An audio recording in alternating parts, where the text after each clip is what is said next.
Fala galera, bom dia, boa noite, boa madrugada. Eu não sei a hora que vocês vão assistir esse vídeo, eu só sei de uma coisa: começa agora a revisão de direito penal para quem vai fazer PM da Paraíba. No outro vídeo eu falei PM de Alagoas, mas é PM da Paraíba, tranquilo? E é uma revisão básica, então a gente não vai se aprofundar, aqui é revisão. Revisão é para quem já estudou, ok? Eu só vou relembrar alguns pontos que o edital de você está cobrando. Então, primeiro, compartilha logo esse vídeo com o teu colega, curte, se inscreva na página da gente aí, no canal da gente, no canal Só Direito. Vai também lá no Instagram e procura lá, prof.evertonmota, segue lá, porque todo dia eu estou colocando várias dicas de 1 minuto, né? Porque o Instagram só aceita vídeo de até 1 minuto. Mas em 1 minuto você pode ganhar 1 ou 2 questões numa prova. E essa questão é o que vai fazer você ficar entre as vagas. Beleza? Então, foco hoje é no direito penal. A gente vai falar sobre alguns pontos importantes que veio cobrando no edital. Vai lá no edital para a gente dar uma olhada. Primeiro ponto que a banca cobrou foi princípios constitucionais aplicados ao direito penal, né? Princípios constitucionais do direito penal. O que danado significa isso? Significa dizer que a nossa Constituição Federal traz alguns princípios que são aplicados no direito penal, certo? O direito penal é uma lei infraconstitucional. O Código Penal é uma lei infraconstitucional, está abaixo da Constituição e deve respeito à Constituição. Então é comum existirem princípios na Constituição aplicados ao direito penal, princípios na Constituição aplicados ao direito civil, por exemplo. Mas a gente vai dar uma olhada em alguns do direito penal. Alguns, por exemplo, princípio da presunção de inocência, que diz: ninguém será considerado culpado até o trânsito em julgado de sentença penal condenatória. O que foi que esse princípio disse? Ele disse que a regra é que ninguém é considerado culpado até que se prove o contrário. Então, exemplo, eu matei 50 pessoas. Tem vários testemunhos dizendo que foi eu. Tem uma câmera que pegou na hora que eu matei as 50. Mas o processo ainda está em andamento. Então eu sou considerado inocente. Ninguém será considerado culpado até o trânsito em julgado de sentença penal condenatória. Enquanto esse meu processo não acabar, ou seja, transitar em julgado, não cabe mais recurso. Enquanto não acontecer isso, eu sou considerado inocente. Tranquilo? É por isso que teve até uma polêmicazinha aí, né, de um camarada que fez um concurso de polícia e ele foi fazer o teste físico algemado. Por quê? Porque ele não estava cumprindo uma pena, ele estava preso preventivamente e o processo dele ainda estava em andamento. Então, princípio da presunção de inocência: todos são inocentes até que o processo acabe, transita em julgado, não cabe mais recurso, aí eu posso falar em condenação, tranquilo? Mas tem outro princípio importante também, o princípio da intranscendência da pena. Diz o seguinte: a pena não passará da pessoa do condenado. A pena não pode passar da pessoa do condenado. Então, se eu fui condenado a 10 anos de prisão e eu morrer, meus herdeiros vão ter que cumprir essa pena no meu lugar? Não, negativo, porque a pena não passa de mim, não transcende. Por isso que é princípio da intranscendência da pena. Tranquilo? Só que o próprio inciso que fala sobre isso está lá no artigo 5º da Constituição, em um dos seus incisos lá. O próprio inciso que fala isso diz o seguinte: diz, podendo a reparação de dano e a decretação do perdimento de bens ser estendida até os sucessores, aos sucessores até o limite do patrimônio deixado pelo decujus, pelo defunto, pelo cara que morreu. Então, exemplo, eu morri, eu fui condenado a uma pena de 10 anos. Essa pena passa para meu herdeiro? Não. Mas eu também fui condenado a reparar o dano no valor de 10 mil reais. essa essa pena civil, né, na verdade, essa condenação civil de reparação de dano, pode passar para meus herdeiros? Pode. Até o limite do patrimônio que eu deixei para eles. Eu deixei uma bicicleta que vale R$ 500.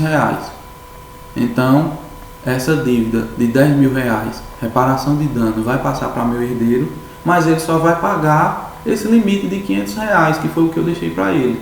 Entendeu? O resto ele não tem obrigação não. Agora, exemplo, eu deixei uma casa no valor de R$ 100.000 e eu devo uma reparação de dano de 10.000. Então, o meu herdeiro vai pagar os 10.000 e o resto, os 90 nesse caso, fica com ele. Entendeu? O limite é o valor do patrimônio deixado pelo decujus, pelo defunto, pelo cara que morreu. Tranquilo? Beleza. Outro princípio, o princípio da legalidade e da anterioridade da lei. A gente já falou lá em direito constitucional, mas aqui também ele é importante. Porque ele diz o seguinte, ó, não há crime sem lei. Então, sem lei, princípio da legalidade, né? Não há crime sem lei anterior. Princípio da legalidade porque fala em lei, e princípio da anterioridade da lei porque diz que a lei é anterior. Entenderam? Então não há crime sem lei anterior que o defina, e nem há pena sem prévia combinação legal. Tranquilo? Esse é o princípio da legalidade e da anterioridade da lei penal. Beleza? De vez em quando eu vou ter que dar umas pausas aqui, porque onde eu estou gravando aqui perto passa muito carro. Aí, para não fazer muito barulho para vocês, de vez em quando eu vou dar uma pausa, eu vou cortar o vídeo e a gente prossegue. Tranquilo? Mas até agora não dá para atrapalhar não. Beleza. Princípios constitucionais do direito penal. Existe outro princípio que também fala em pena, mas é diferente. Esse agora é o princípio da individualização da pena, que diz o seguinte: cada pessoa vai responder de acordo com a sua culpabilidade. Então, se eu me junto com outra pessoa para cometer um crime, eu e ele, nós dois, vamos responder pelo mesmo crime. Quer dizer, eu e Antônio nos reunimos para cometer um crime de furto. Eu fiquei na esquina olhando se a polícia vinha e ele pulou a casa e furtou o videogame. Tanto eu como o Antônio vamos responder pelo crime de furto. Só que quando o juiz for dosar a pena da gente, a minha pena pode dar maior ou menor que a dele, porque lá no artigo 59 do Código Penal traz as circunstâncias judiciais. Antes do juiz fixar a pena, o juiz vai analisar as 8 circunstâncias judiciais: antecedentes criminais, conduta social. Aí veja, se a minha conduta social é ruim, a minha pena pode ser maior do que a dele. Eu e ele cometemos o crime de furto, mas a minha conduta social é ruim e a dele é boa. Eu tenho antecedentes criminais, ele não tem. Então a minha pena vai ser maior do que a dele. O segundo tópico aqui do edital de vocês, vai lá no edital.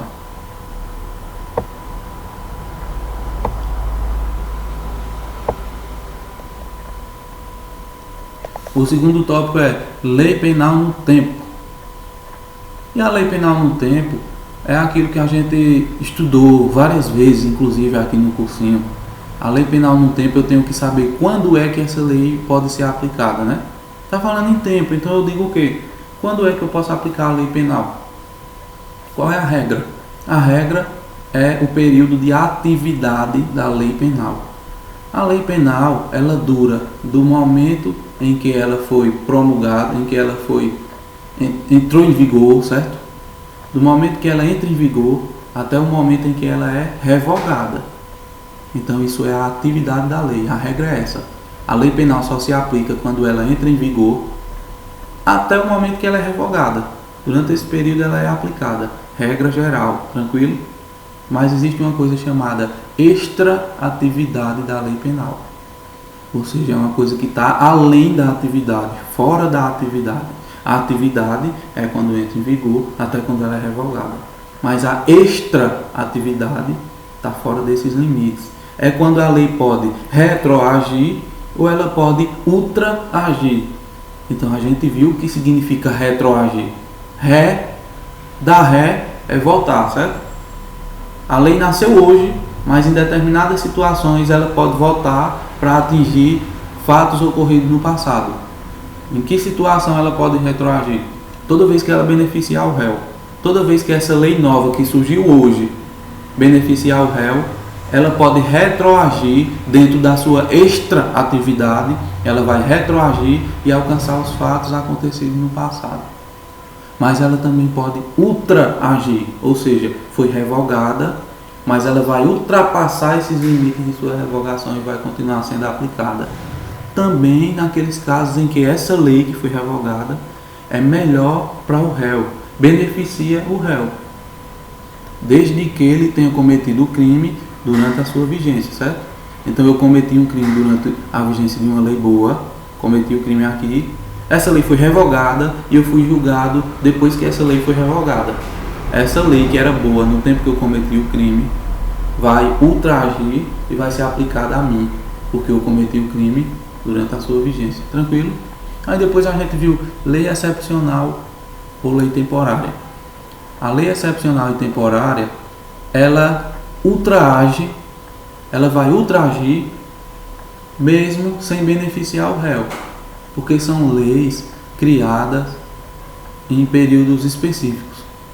Por exemplo, calamidade pública, guerra declarada, Copa do Mundo é uma lei temporária. É uma coisa excepcional, não é uma coisa do dia a dia que acontece sempre. Guerra, a gente tem guerra sempre, não. Estado de calamidade pública, um enchente, por exemplo. Então, aconteceu um enchente, pode ser criada uma lei lá. Quem vender água mineral a mais de R$5 durante o período da enchente vai cometer um crime. Aí eu pego e vendo por 50, 60 reais um botijão de água mineral. Beleza. Quando a enchente acabar, automaticamente essa lei vai ser revogada, porque a lei só servia para o período da enchente. Vai vir outra lei dizendo que agora essa lei não serve mais. Quer dizer, todo mundo que foi preso vendendo água mineral acima do valor estipulado vai ser liberado? Negativo, porque a lei excepcional ou temporária, ela é ultrativa. Ela vai ser revogada porque acabou a enchente, porque acabou a Copa, no caso de lei temporária.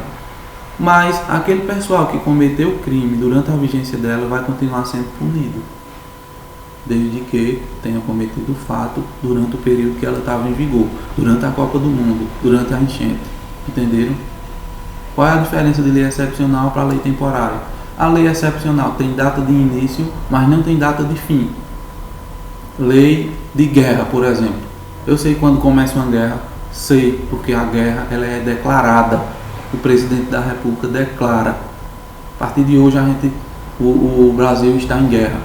Beleza, a partir de hoje. Mas quando é que a guerra acaba? Não tem como eu saber. Então essa lei é chamada de lei excepcional. Já a lei temporária, ela tem data de início e tem data de fim. Lei da Copa do Mundo. Eu sei quando a Copa começa. Eu sei quando ela termina. Sei. Então, uma lei excepcional, uma lei temporária, ela tem data de início e tem data de fim. Beleza? Tanto a excepcional quanto a temporária, elas têm os mesmos efeitos. Vai continuar sendo aplicada depois que acabar a sua vigência. Agora ela só vai ser aplicada aos fatos ocorridos durante o período que ela estava em vigor. Entenderam? Então tranquilo, então a gente encerra a lei penal no tempo. Só para concluir essa parte, a gente viu a palavrinha luta, que as questões adoram cobrar lugar do crime. O Brasil adotou o princípio da ambiguidade. Para o tempo do crime, o Brasil adotou o princípio da atividade, certo? Lugar do crime é aonde eu posso considerar ser o local do crime. Por exemplo, atirei em uma pessoa aqui em Caruaru. Essa pessoa foi socorrida e morreu em Recife, na capital pernambucana. Qual é o local do crime? O Brasil adotou que teoria para o local do crime? Teoria da ambiguidade, que diz assim: considera-se local do crime, considera-se lugar do crime, tanto o lugar onde se deu a atividade, que foi onde eu executei, né, atirei ou esfaqueei, sei lá, quanto o lugar onde se deu o resultado, que foi em Recife. Eu atirei nele aqui, atividade, mas ele morreu em Recife. Resultado, então, qual o local do crime? Qual é o lugar do crime? Princípio ou teoria, né, da ambiguidade. Tanto Caruaru quanto Recife. Então eu tenho que dizer que é as duas cidades, são as duas cidades. Caruaru é local do crime, Recife é local do crime. Tranquilo? Já para o tempo do crime, o Brasil adotou a teoria da atividade. E a teoria da atividade diz o quê? A teoria da atividade diz que tempo do crime, o tempo que vale para o crime é o tempo da atividade. Eu atirei nele hoje e ele morre daqui a 30 dias. Qual é o tempo do crime? Hoje, quando eu executei, quando eu realizei a atividade, ou vai ser daqui a 30 dias quando ocorrer o resultado, morte? Vai ser hoje. Então, se eu sou de menor hoje, quando eu atirei, e ele morrer quando eu já tiver completado 18 anos, eu vou responder por crime ou ato infracional análogo a crime? Vou responder por ato infracional, porque o tempo do crime é o tempo da atividade. Tranquilo? E não do resultado. Beleza. Aí a gente viu lei penal. Aí a gente viu lei penal no espaço. Aí a lei penal no espaço, eu quero saber aonde, em que local a lei penal pode ser aplicada, né? Então a gente viu, ó, em regra, a lei penal vai ser aplicada em todo o território nacional. Isso aí é básico. O Brasil adotou o princípio da territorialidade mitigada ou temperada. Princípio da territorialidade temperada. Beleza? Que diz que a lei penal, em regra, vai ser aplicada em todo o território nacional. Excepcionalmente, a lei ainda pode ser aplicada fora do nosso território nacional. Ou seja, cometeram um crime lá no Japão. Mas, por exemplo, esse crime foi contra a vida do presidente da República da gente. Então, esse cara lá no Japão, ele vai ser punido com a lei penal brasileira. Porque isso aí é uma exceção. É a extraterritorialidade. Extra é porque está fora, meu amigo. Extraterritório, está fora do território. Mas o Brasil admite. Regra, a lei penal brasileira é aplicada no território nacional. Excepcionalmente, pode ser aplicada fora. Aí a gente viu alguns casos, certo? Mas o território da gente se divide em território físico, que é o que? A terra. É o mar territorial, que são 12 milhas náuticas ou 12 milhas marítimas. Da baixa maré, eu conto 12 milhas náuticas e ali é o mar territorial, certo? Tudo que acontecer aqui dentro dessas 12 milhas náuticas, no mar territorial, vai ser aplicada a lei penal brasileira, porque a gente está falando de território nacional brasileiro, beleza? Mas a gente viu também o espaço aéreo nacional, que vai das 12 milhas náuticas até acabar a camada da atmosfera, tranquilo? Tudo que acontecer aqui no nosso ar, no nosso espaço aéreo, vai ser aplicada a lei penal brasileira. Só que a gente viu que o espaço territorial, ele pode ser físico, que foi esse que a gente falou, mas ele pode ser fictício. Quais são os casos de território nacional fictício? Embarcações e aeronaves. Foi isso que a gente viu? Então, um navio pode ser considerado território nacional e um avião também pode ser considerado território nacional. Se o navio é público, ele é considerado território nacional brasileiro, onde quer que esteja. O navio é brasileiro e público. Por exemplo, um navio da Marinha Brasileira, ele é território nacional, onde quer que ele esteja. Parado ou andando, ele é território nacional. Tudo que acontecer dentro desse navio brasileiro público vai ser aplicado à lei penal brasileira, certo? Mas se o navio for privado, aí muda um pouco.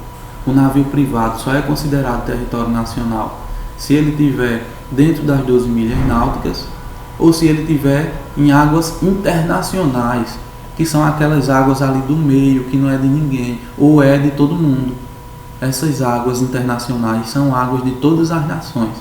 Então, se o navio é privado e é brasileiro, ele está dentro das 12 milhas náuticas brasileiras, aplica-se a lei penal brasileira. Se ele está em águas internacionais, que são águas de todas as nações, aplica-se também a lei penal brasileira. Mas se ele adentrar nas 12 milhas náuticas de outro país, aí se aplica a lei penal desse país no qual ele adentrou, entenderam? Porque o navio é brasileiro, mas ele é privado, é um navio de uma empresa, é um navio meu particular, entenderam? E a aeronave, foi que a gente viu. O avião, quando ele é brasileiro e público, por exemplo, um avião da FAB, Força Aérea Brasileira, se ele é público e é brasileiro, onde quer que ele esteja voando, ele é considerado território nacional. Voando, um avião público brasileiro é território nacional onde quer que ele esteja. Ele pode estar no Japão, se ele estiver voando, é nacional, é território da gente. Dentro dele, se acontecer um crime, vai ser aplicada a lei penal brasileira. Estão entendendo? Agora, se esse avião, mesmo sendo público, se ele pousar, vai ser aplicada a lei de onde ele pousou. E se esse avião é privado, é um jato meu particular, aplica-se a mesma situação do navio privado. Voando no espaço aéreo nacional brasileiro, a lei penal brasileira vai ser aplicada.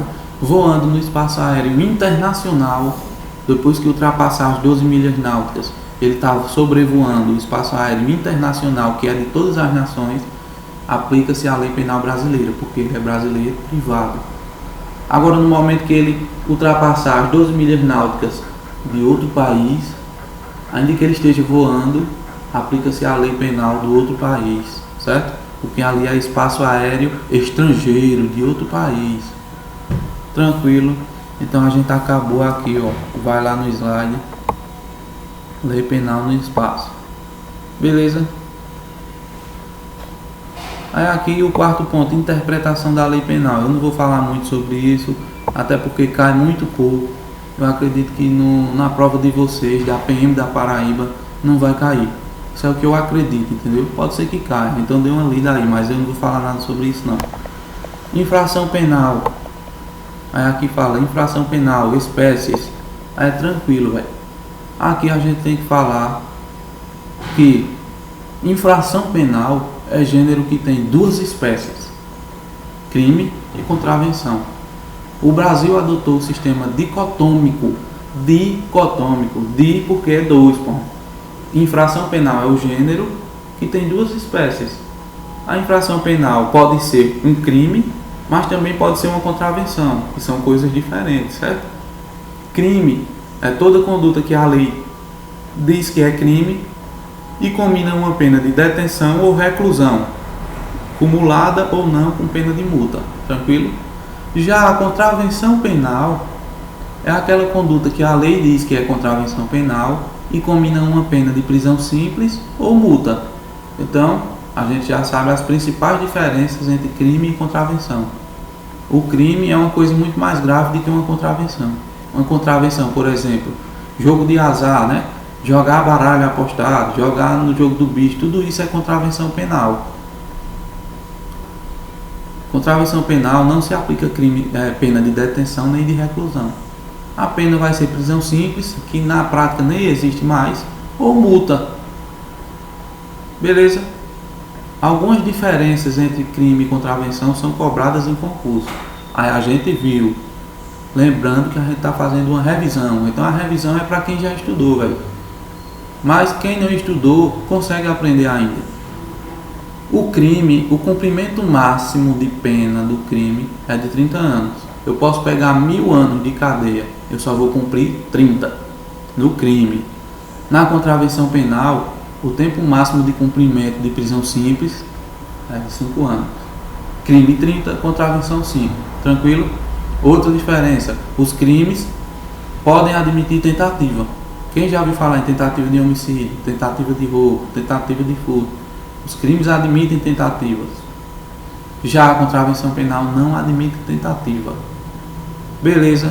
Então essas são as principais diferenças. Tem mais, claro que tem mais, mas para a gente não tem tempo suficiente para falar sobre todas. A gente encerra aqui, tranquilo? Aí vai lá, ó, sujeito ativo e sujeito passivo da infração penal. Besteira também. Quem é o sujeito ativo de uma infração penal? É a pessoa que executa o crime. Eu assaltei Jefferson. Então eu sou o sujeito ativo do crime de roubo e Jefferson é o sujeito passivo, certo? Alguns crimes exigem uma determinada qualificação do sujeito ativo, são chamados crimes próprios. Por exemplo, crimes praticados por funcionário público contra a administração, corrupção passiva. Em regra, o cara tem que ser funcionário público, então é um crime próprio. É um crime que não é cometido por qualquer pessoa, só pode ser cometido pelo funcionário público. Entenderam? Agora, corrupção ativa é um crime comum, pode ser cometido por qualquer pessoa. Sujeito ativo pode ser quem? Qualquer pessoa. Então é basicamente isso. Sujeito ativo é quem executa o crime, sujeito passivo é quem sofre, quem tem o seu bem jurídico lesado naquele crime. Entenderam? Beleza. Aqui a gente entra no núcleo do direito penal, que é tipicidade, ilicitude e culpabilidade. Tá aqui, ó. Tipicidade, ilicitude e culpabilidade. Tranquilo? Tipicidade, ilicitude e culpabilidade. A gente está falando do conceito de crime no seu aspecto analítico. Aí a gente viu que o conceito de crime pode ser visto sob 3 aspectos. O aspecto formal, que diz que crime é toda conduta prevista em lei. Pronto. Aspecto formal. Tem o crime no seu aspecto material, que diz que o crime é toda conduta que lesa ou expõe a perigo um bem jurídico de terceiro. Esse é o crime no seu sentido material. Só que tem o crime no seu aspecto analítico. Aí o crime no seu aspecto analítico divide o crime em partes e diz que 3 teorias existem no mundo para dizer o que é crime no seu conceito analítico. A teoria bipartida, que parte o crime em 2 partes. Aí a gente viu que para ser crime, para a teoria bipartida, basta ser típico e ilícito, eu já posso dizer que é crime. Mas existe também a teoria tripartida. Para ser crime, para essa teoria tripartida, o crime é toda conduta típica, ilícita e culpável. Tranquilo? Essa tripartida foi adotada no Brasil. Mas antes de falar sobre a tri, existe a quadripartida, que é toda conduta típica, ilícita, culpável e punível, acrescenta o punível. Essa quadripartida não foi adotada no Brasil, mas pode cair na tua prova. Conforme a teoria quadripartida, crime é toda conduta típica, ilícita, culpável e punível. Tá certo. Conforme a teoria bipartida, para ser crime basta ser típico e ilícito. Tá certo. Mas se disser, o Brasil adotou a teoria quadripartida, tá errado. No Brasil, para ser crime, a conduta tem que ser típica, ilícita e culpável. Aí tá certo, porque o Brasil adotou a teoria tripartida, tranquilo? Aí veio, dentro da tipicidade, a gente criou até uma planilhazinha, né? Tá aí, inclusive, nas minhas aulas aí no YouTube também. Mas a gente criou uma planilhazinha para facilitar a vida da gente. Dentro do fato típico, ou seja, dentro da tipicidade, a gente estuda conduta, resultado naturalístico, nexo causal e tipicidade, certo? Aí a conduta, a gente viu que dentro da conduta tem o dolo e a culpa, que está ligado à consciência, né? A conduta é uma ação ou omissão humana, voluntária, consciente e dirigida a uma finalidade. Se é consciente, tem que ter no mínimo culpa. Tem que ter dolo ou no mínimo culpa. Se não existir dolo nem culpa, não há conduta. Se não há conduta, o fato é atípico. Lembram disso? Beleza. Aí a gente estudou dolo e culpa. A gente estudou o dolo direto, que é aquele dolo que eu quero, mas a gente viu que tem um dolo que eu assumo o risco de produzir o resultado. Como é o nome desse dolo? Dolo eventual, né? É o dolo que eu não quero, mas eu assumo o risco de produzir esse resultado. A gente viu a culpa.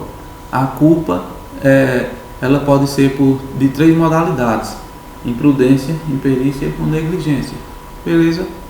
Então, disse o crime culposo quando o agente executou o fato por imprudência, negligência ou imperícia. Não existe vontade aqui. O que existe é que o cara deixou de tomar os devidos cuidados, certo? A gente viu isso. Existe a culpa inconsciente, que é essa culpa que eu falei, né? Por exemplo, estou dirigindo em alta velocidade e não percebo que estou em alta velocidade, porque eu estou curtindo o som e não percebo que estou em alta velocidade, atropelei alguém e matei. Culpa inconsciente. Eu fui imprudente, inconscientemente eu fui imprudente, tranquilo? Mas existe também a culpa consciente. É aquela culpa que eu prevejo o resultado, o agente prevê o resultado, mas ele acredita sinceramente que o resultado não vai acontecer. E a gente estudou isso detalhadamente, com exemplos, a gente foi, voltou e todo mundo conseguiu aprender. Aqui a gente está falando de uma revisão geral, uma revisão rápida, tranquilo? Culpa consciente, o agente prevê o resultado, estou em alta velocidade e o meu companheiro diz: ei, se liga que tu está correndo demais, pode ser que tu atropele alguém. Aí eu digo: rapaz, eu nunca atropelei alguém na minha vida e não é hoje que eu vou atropelar, eu sou um ótimo motorista. Aí eu fui e atropelei, sem querer. Eu quis atropelar? Não. Eu assumi o risco de atropelar? Não. Eu acreditei sinceramente que não ia acontecer. Então eu respondo por crime culposo, na modalidade culpa consciente. Tranquilo? Beleza. Mas isso a gente está falando da conduta, que é o primeiro elemento dentro do fato típico. Qual é o segundo elemento do fato típico? O resultado naturalístico, que é a modificação no mundo exterior, modificação no mundo dos fatos. Só existe nos crimes materiais, todo mundo lembra disso, né? Resultado naturalístico só existe nos crimes materiais, que são aqueles crimes que a lei prevê um resultado e exige que esse resultado aconteça para poder o crime se consumar. Beleza? Aí depois do resultado naturalístico a gente viu nexo causal. E como regra o Brasil adotou a teoria da equivalência dos antecedentes causais, não é? Só que essa teoria foi mitigada, ela teve um freio. Qual é esse freio? O dolo. Porque essa teoria da equivalência dos antecedentes causais, ela leva ao infinito, né? Por exemplo, eu comprei uma arma a meu amigo Alcimar e atirei em alguém. Se eu não tivesse atirado, esse camarada teria morrido? Não. Mas eu pergunto, se Alcimar não tivesse me vendido a arma, esse camarada teria morrido? Também não. Então, a venda da arma e os tiros são um nexo causal. O nexo causal é o vínculo que une a conduta do agente ao resultado naturalístico. Vai unir a minha conduta de atirar ao resultado naturalístico, que é o que? A morte. Resultado naturalístico a gente viu, a modificação no mundo dos fatos. Uma pessoa que estava viva agora está morta. Houve resultado naturalístico? Sim. Qual foi a causa desse resultado? Aí é quando eu estudo o nexo causal. Vamos ver qual é o vínculo que une a conduta do agente ao resultado naturalístico. Qual é o vínculo? Os tiros, a compra da arma, a venda da arma, a fabricação da arma também é nexo causal, porque se a arma não tivesse sido fabricada, ele não teria morrido. Então essa teoria vai levar ao infinito, né? Se a mãe do cara que fez a arma não tivesse tido ele teria feito a arma? Não. Então o cara teria morrido? Não. Então a mãe do cara também é nexo causal. Mas esse nexo causal tem um freio. E eu disse a vocês que é o quê? O dolo, não é? Quando eu comprei a arma Alcimar sabia que era para matar alguém. Se eu disser que sim, então ele tem dolo. Se eu disser: Alcimar, me vende uma arma para eu matar meu vizinho. Aí Alcimar me vende uma arma. Eu vou lá e mato. Quem vai responder? Eu e Alcimar. Porque a conduta dele é nexo causal. Se ele não tivesse me vendido, o resultado não teria ocorrido. Mas se eu digo: Alcimar, me vende uma arma para eu guardar em casa, pô. Eu gosto de atirar no sítio quando eu vou lá nas garrafas. Aí ele me vende, eu vou lá e mato o cara. Teve dolo da parte de Alcimar em relação ao homicídio? Não. Então não é mais nexo causal, certo? Exclui o nexo. A falta do dolo exclui o nexo causal. Beleza? Aí depois a gente estudou tipicidade. E a tipicidade ela pode ser formal ou material. Dentro do fato típico tem conduta, resultado, nexo causal e tipicidade. A tipicidade se divide em formal e material. Para haver tipicidade, tem que existir a tipicidade formal e também a tipicidade material. A gente viu isso. Tipicidade formal é a adequação da lei ao caso concreto. Eu vou pegar a lei, ler ela e vou ver se está de acordo com o caso concreto. Por exemplo, eu subtraí uma tampa de uma caneta. Cheguei lá no cursinho, vi uma tampa de uma caneta, botei no bolso e levei para casa. Furto, artigo 155. Está lá, eu subtraí para si ou para outro em coisa alheia ao móvel, mediante violência, não, não é roubo. Subtrair para si ou para outro em coisa alheia ao móvel. Tranquilo, furto, adequação da lei ao caso concreto. Tem tipicidade formal? Tem, mas não basta apenas a tipicidade formal. Tem que ter também a tipicidade material. Na tipicidade material é a significância da conduta, é a relevância daquela conduta. É significante para o direito penal mover o inquérito policial na delegacia, ocupar o delegado, o escrivão, os agentes, depois ocupar o judiciário, depois ocupar o Ministério Público, depois ocupar o oficial de justiça para incitar o cara. Tudo isso por conta de uma tampa de uma caneta? Não é. Então significa dizer que não há tipicidade material, porque aquele fato é insignificante para o direito penal. Se não há tipicidade material, não há tipicidade. Faltou o quarto elemento do fato típico. A conduta é atípica, não é crime. Tranquilo? Mas digamos que eu furtei uma moto. Aí tá lá, subtrair para si ou para outra coisa alheia móvel. Tem tipicidade formal? Tem. Tem tipicidade material? Tem significância? É significante o furto de uma moto? Claro que sim, o direito penal deve agir. Agora sim, reunir os quatro elementos do fato típico. Quais são? Conduta, resultado, nexo causal e tipicidade, né? Beleza? Mas eu disse a vocês que o Brasil adotou a teoria tripartida. E a tripartida divide o crime em fato típico, que foi o que a gente acabou de revisar, ilicitude, que é o segundo elemento do crime, e culpabilidade. Aí vem dentro da ilicitude, a gente vai estudar as excludentes de ilicitude. A gente já estudou, né? A gente vai revisar rapidinho. Tá aqui, ó. Ilicitude, tá vendo? Ilicitude. Então, todo fato típico presume-se ilícito. Se o fato é típico, está descrito na lei como crime, tem conduta, tem resultado naturalístico, tem nexo causal e tem tipicidade, ele presume-se ilícito. Mas eu posso excluir essa ilicitude. Eu posso dizer que a partir de agora não existe mais ilicitude, então não é crime. Quais são as 4 excludentes genéricas da ilicitude? Legítima defesa, estado de necessidade, estrito cumprimento do dever legal. Bom pessoal, eu vou cortar essa aula aqui para não ficar muito grande, já está em 30 e poucos minutos. E daqui a pouco eu volto com o complemento dessa aula, beleza? Lembrando, revisão de direito penal. A revisão é para quem já estudou.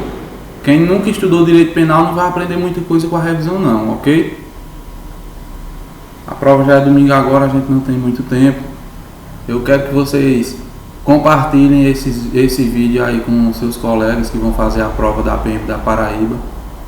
Se inscrevam aí no canal, também me procure lá no Instagram, prof.evertonmota, que eu estou colocando lá todo dia várias dicas sobre concurso público, principalmente na área do direito penal, processo penal, direito constitucional. Então, fica aí a dica. Daqui a pouco a gente volta.